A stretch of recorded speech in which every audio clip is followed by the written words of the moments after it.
Welcome everybody to the Crimson 15 podcast, day 2 of Phoenix Comic Con, and we're still talking about the man who brought in real weapons and was arrested. And it's being a 15, by the way. We got the actual police report, the report from AZ Central, the report from KTR, so all that's going to be up on screen and links are going to be in a the lot more descriptions. details about what happened, Yeah, what so was going on during the time. As confirmed, the guy's completely out of his mind. He Yeah, thought he's crazy. he wanted to kill quote unquote Aphrodite officers, which he thinks are evil officers, and he could tell the difference just by looking at him. So he thinks he has like powers, and he's going to avenge his friends that were hurt by the police, and he just got completely out of his mind. He's cosplaying as Punisher, so maybe he thinks he's the vengeful angel that's going to punish these officers. I mean, I don't know. I mean, that's what he was thinking. And then the report also, again, the report's on screen, so you can pause and look at it and read it. But yeah, the guy's completely out of his mind. He, I guess, came from California because someone in California reported to their local police department, and that the police department contacted Phoenix. So hooray for the police department's doing their job. Yeah, they were on top of this, and they took care of it. And that person who called is a hero. I don't know if he was Facebooking this or he was live actually feed. on the second floor, the 200 wing, taking pictures of officers because there were officers there just for basic security, saying, "Oh yeah, I'm going to get this guy," and he was like live doing it at the moment, and that person's like, oh my goodness, he's actually there and he's really going to do this. So that person contacted the police, and it was a woman. It's in the news article if you want to read up on it. But yeah, good on her for doing the right thing. She's a hero. Yeah, she is not a hero, but for the most part, you're a good citizen. You did the right thing. Better be safe than sorry. Why not? What's the downside? So what would have been the downside? And he had real guns, and the actual article has like his video talking to the judge and everything was when he was actually arrested. But he was able to circumvent all the security checkpoints, probably just walking by really fast, or went through the Hyatt and went that way because you can there's like a middle section where there's like the food vendors, and he probably just walked in that way. Yeah, could be that too. And just skipped all the security. But again, there was just lack of security. That was the main problem. And that's where the failure was. Yeah. And because of it, again, Phoenix Comic Con went completely bonkers with their response, and now everyone has to go through the security checkpoints. And we have pictures of us yesterday. It took us an hour and a half to get in. And we kind of maybe even frontline, but we didn't mean to. It was so confusing. You had multiple people being funneled into one area. Yeah, it was just a complete cluster mess of everything. Third Street was insane. It was totally insane how to get to the convention. We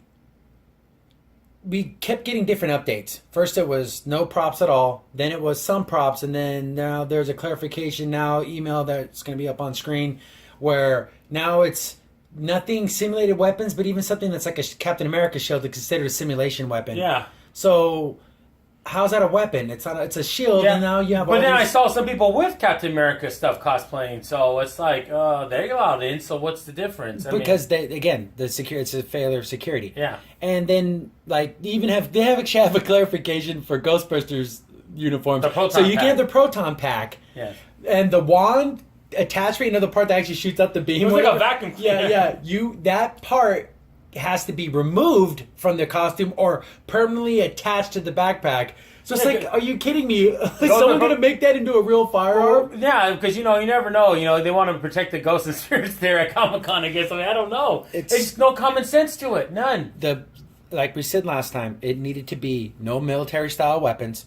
Nothing that can, like an M4, an M16, airsoft rifle, stuff that looks like real military, realistic firearms. But if someone has a Halo rocket launcher, okay, that's not real. You can tell it's fake. But apparently, and no swords and weapons, anything, baseball swords. bats, lightsabers are banned.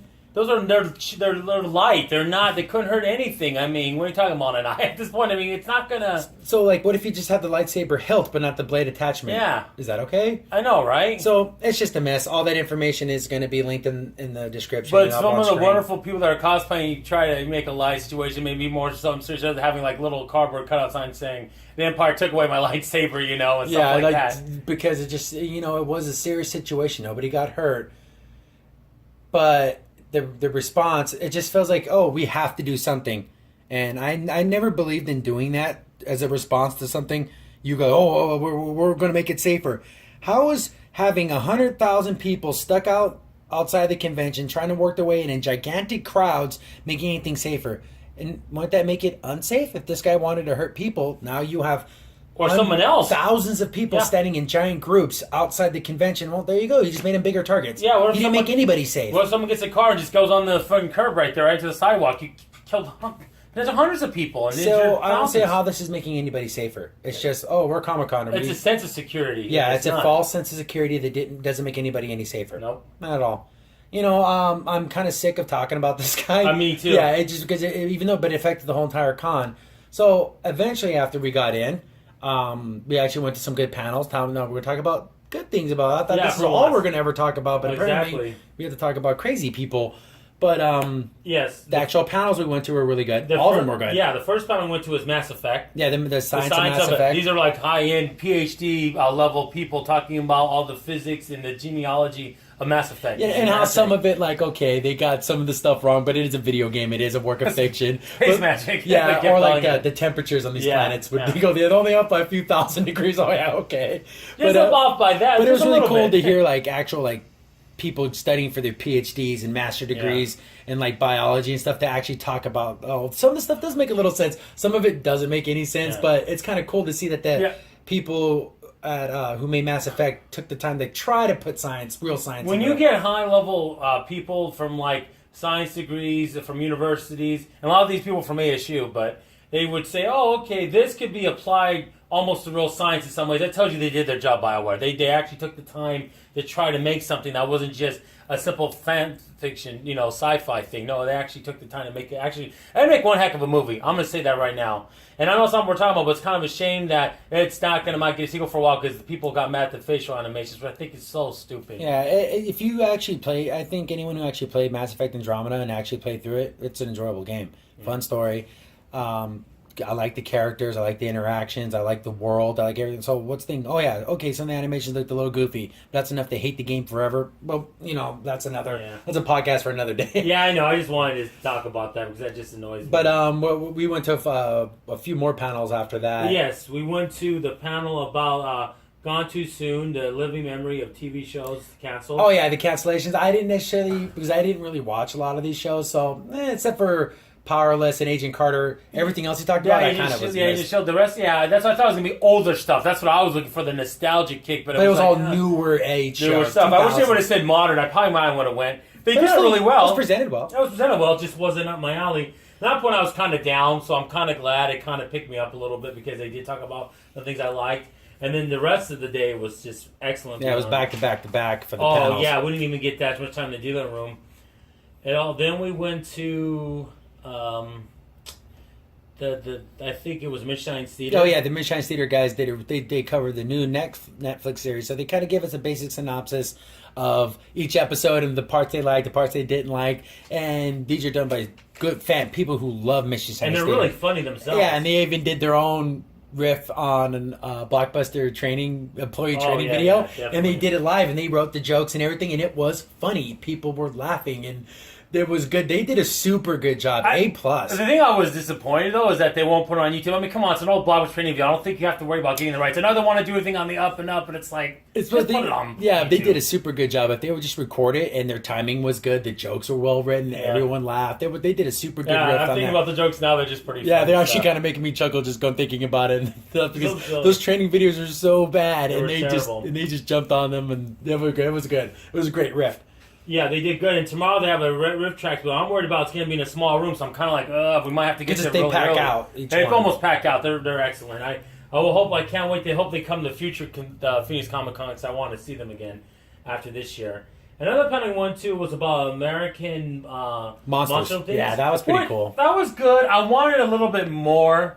It was okay. It presented it fine. The thing is, I think the head guy does the panel thing. I've seen him before. He does all the whore Halloween stuff. He's a very personal person. And the other people on the panel are, but he's such a larger-than-life guy. He kind of takes up the whole panel. He absorbs the energy. If you can imagine someone who can come to a room and every time he talks, he kind of takes over. Yeah, but not in a bad way. He's just a great personality. He just has that charisma. And I think it hurt the other people a little bit. Yeah. Because I want to run it. Okay. So But yeah, the Halloween one, the monsters, it's something that I never heard of. Most of these monsters I've never heard of, which is cool. No. So it's like actually learning, like, kind of different little myths that happen in small areas. That like kinda, Alaska, like I never heard of, like that's cool. Yeah, like these wolf people that live in Alaska. I'm like, oh, those guys look pretty cool. I want these in a video game. They look awesome. They're like half wolf bear people. They're pretty cool looking. They were pretty good. Yeah, we don't want to make this super long podcast, so we'll continue to another one I thought was so good. With the last panel, we went to the awesomely awful 90s. Those guys are good. They did one for the 80s yesterday. I thought it was really funny. This one, the only complaint I had, they have good personalities. They're funny guys, but they show the clip, like the opening clip of like a TV series, and then they kind of talk about it. I wish they would have just had some more kind of like a slideshow to go along. A little bit more video, a little bit. Obviously, from the guy we said yesterday, just a little bit more video would have been fine. But they did a real good job. They were funny.